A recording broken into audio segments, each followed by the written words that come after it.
Welcome to the INFOWARS Nightly News. I'm David Knight. It's Monday, August 18th, 2014, and here are our top stories. Tonight, documents reveal that the U.S. Army is preparing to use lethal force against unarmed civilians during full-scale riots in the U.S. Meanwhile, the police in Ferguson are ordered to stand down during rampant looting. Plus, the Nation of Islam and the new Black Panthers are now behind the scenes attempting to direct the protest in Ferguson, Missouri, as the police state continues. Up next on the INFOWARS Nightly News. Well, the events in Ferguson, Missouri have alternated between peaceful protests and full-out looting. And of course, the police have alternated between attacking the peaceful protests and completely ignoring the looting, being MIA. Well, not exactly MIA, because they're actually there, but they're just not doing anything. And this article on Infowars.com from Michael Snyder says, why were the police in Ferguson told not to stop the rampant looting on Friday night? It says on Friday night, the city of Ferguson, Missouri was absolutely packed with militarized police, but when the looting started, they did nothing about it. In fact, news reports indicate that the police were lined up just blocks from where the looting was happening, but didn't make any attempt to stop it. According to eyewitnesses, police vehicles were seen driving by some of the stores while they were being looted, still did not respond. And we see USA Today says they did not even attempt to stop any looting. We see from the Fox affiliate in St. Louis, they said the officers left the scene in Ferguson once the looters began attacking the business overnight. Again, from Fox News, a reporter from the station tweeted that police cars are seen driving past some of the stores being looted and did not respond. This is not just us reporting this from the INFOWARS reporters on the scene. These are the trustworthy mainstream media reporters saying that the police did nothing about it. And so Paul Joseph Watson asks, are the Ferguson riots being exacerbated by violent provocateurs? He says, with the National Guard now being sent to Ferguson, as the unrest extends into a second week, questions are being asked as to whether provocateurs are being used by authorities to stage violence in order to justify a militarized police crackdown.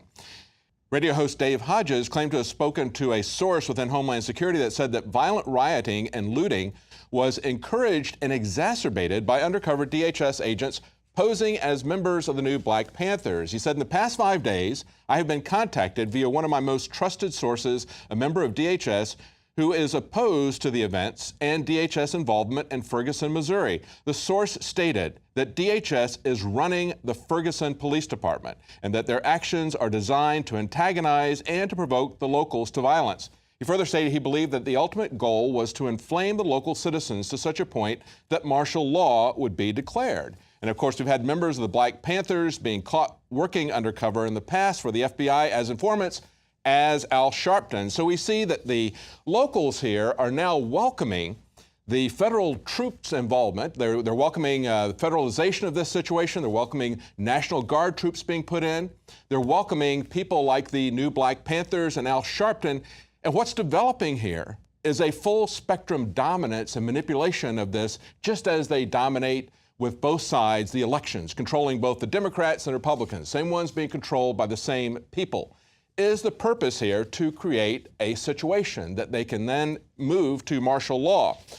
Well, the Nation of Islam and the new Black Panthers are directing violent protests in Ferguson. Malik Shabazz said, as you well know, on Thursday night, my group, and thanks to you, my organizers, along with the new Black Panther Party and the Nation of Islam, we are the ones who put those men in the streets, and we control the flow of traffic.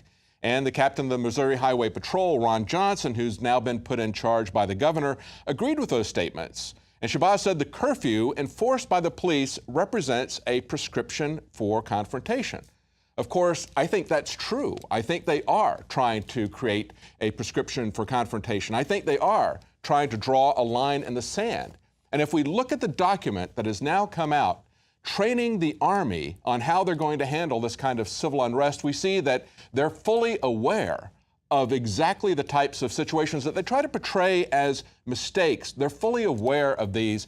I don't believe they're mistakes at all. Now, this article from Paul Joseph Watson from INFOWARS Today says, according to this document, Army is preparing to use lethal force against, quote, unarmed civilians during, quote, full-scale riots in the United States. A document released by the U.S. Army details preparations for full-scale riots within the U.S. during which troops may be forced to engage in, quote, lethal response to deal with unruly crowds or demonstrators. This is a document, about 132 pages, going back only to April of this year, released by Public Intelligence, and this applies not only to operations outside the United States, but also to continental United States, to CONUS, as it points out.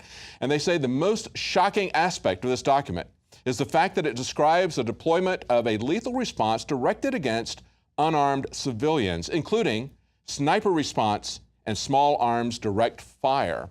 Now, you remember that at the very beginning of our coverage last week, we were showing pictures of the military, of course, not only just pointing rifles at people, but lasering them with sniper scopes from quite a bit of a distance, certainly enough of a distance that these protesters, who at that point were very peacefully protesting, they were standing there, screaming at them, but they were not doing anything violent.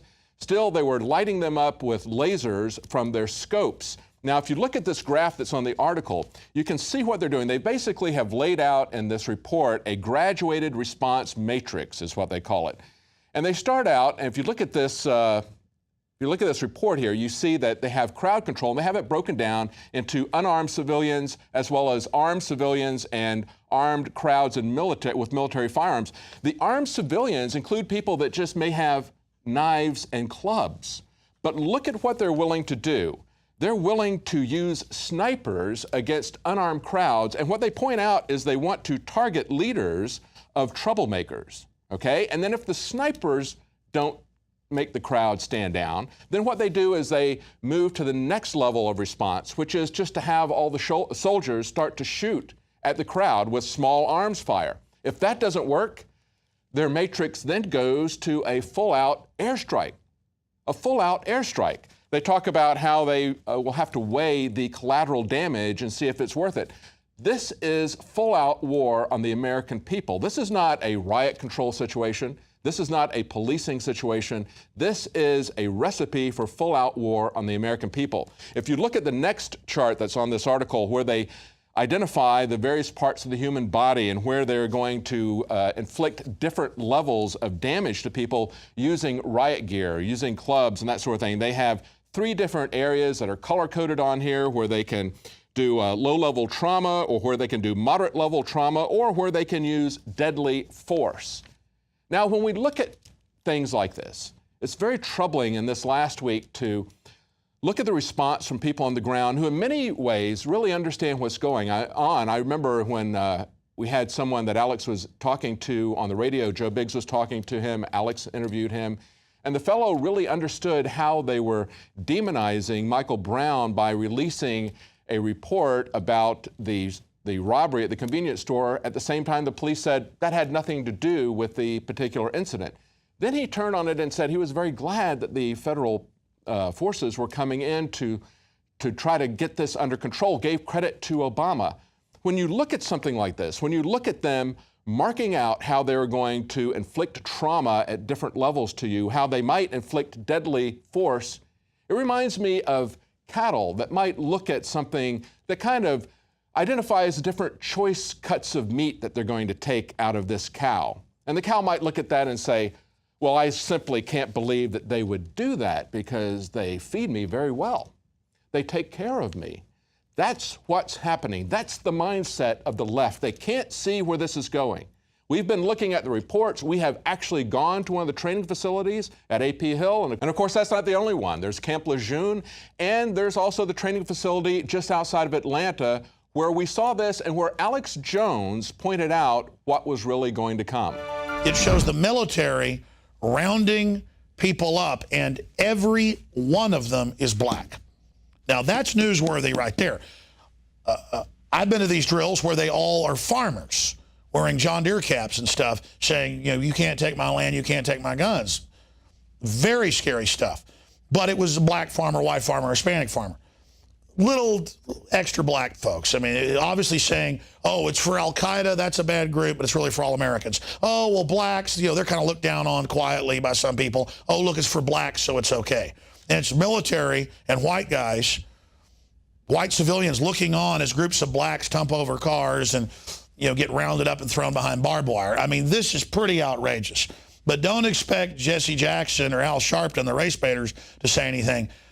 They're just there to create more racial division in this country, not actually point out that there's preparation to target black communities. It's very interesting to look at this document that just came out in April and look at how they acted in Ferguson, Missouri. First, using snipers to target leaders of the protests. Then, going against the crowd in a way that they know is going to increase violence. Also drawing lines in the sand, telling them to move from one place to the other, hoping, I believe, to create a pretext for them to move against the crowd. Now, it's interesting to note that just back in June, there was a bill before Congress to try to step down the militarization of the police. And of course, Ferguson's congressman voted for that, but so did most of the Democrats and most of the Republicans. It was 355 congressmen who voted down this attempt to rein in the militarization of the police, supplying them with all of this equipment that they then use, as we've seen in Ferguson. It was 145 Democrats who voted to continue giving this to the police departments, and 210 Republicans. Now, that program, of course, is the Pentagon's 1033 program. Listen to what they will supply to domestic law enforcement agencies. Aircraft, including unmanned aerial vehicles, armored vehicles, grenade launchers, silencers that I guess they can put on their sniper rifles, toxicological agents, including chemical agents, biological agents, and associated equipment, launch vehicles, guided missiles, ballistic missiles, rockets, torpedoes, bombs, mines, or nuclear weapons. Nuclear, chemical, and biological weapons, they will go that far in terms of giving that to law enforcement. Do you really want to give that to law enforcement after what we've seen in the last week? I don't. Now, look at some of the people, some of the fallout, the casualties of this use of non-lethal force. We have, of course, a female pastor who was there praying with people, trying to move people peacefully out of the way so that the police would not have a pretext to move against the crowd. She was shot with a rubber bullet while chanting Jesus in Ferguson, Missouri. You can take a look at that shot there. And of course, we have the shot of our own reporter, Joe Biggs, who was also struck with a rubber bullet. Rubber bullets were created by the British military to try to control the people in Ireland in the 1970s. Rubber bullets are very serious weapons. They are not foam earplugs, as the Huffington Post reporter thought. No, rubber bullets were created by the British government to try to control the Irish in the 1970s. And listen to this, in a study of injuries, 90 patients injured by rubber bullets, 1 died, 17 suffered permanent disabilities or deformities, and 41 required hospital treatment after being fired upon with rubber bullets. They sound like they're pretty safe, but they are metal wrapped in a very, very hard rubber and shot out of a gun. You can kill people, and they do, in fact, kill people with it. And of course, the police don't like to be filmed. We have more verification that they were not trying to help the Al Jazeera reporters when they shot tear gas at the reporters standing there, obviously with television cameras, with lights. They were trying to shut that down. That's one of the things that you saw them do. They then took those lights, put them down the ground. They took the camera and pointed it at the ground. And we have a video that's now come up, a Ferguson cop threatening to shoot a journalist. He yells a bunch of explicatives at him and says, "Get that light off or you're going to get shot with this." So the police don't want what they're doing filmed when they're not doing the right thing. And so the Wall Street Journal asks, what happens when the police wear body cameras? And they point out that in Rialto, California, where an entire police force is now wearing so-called body-mounted cameras, no bigger than pagers, that record everything that transpires between the officers and citizens. In the first year after they started having the officers wear cameras, the use of force by officers declined by 60%. And citizen complaints against them fell by 88%. Of course, they point out that the police unions are very unhappy with this. They point out police unions fought dash cameras in police cars, which has now become pretty standard. We have a right to film what is happening in public. We have that right as individual citizens. We certainly have that right as members of the press. And anything that happens in public is fair game. And so certainly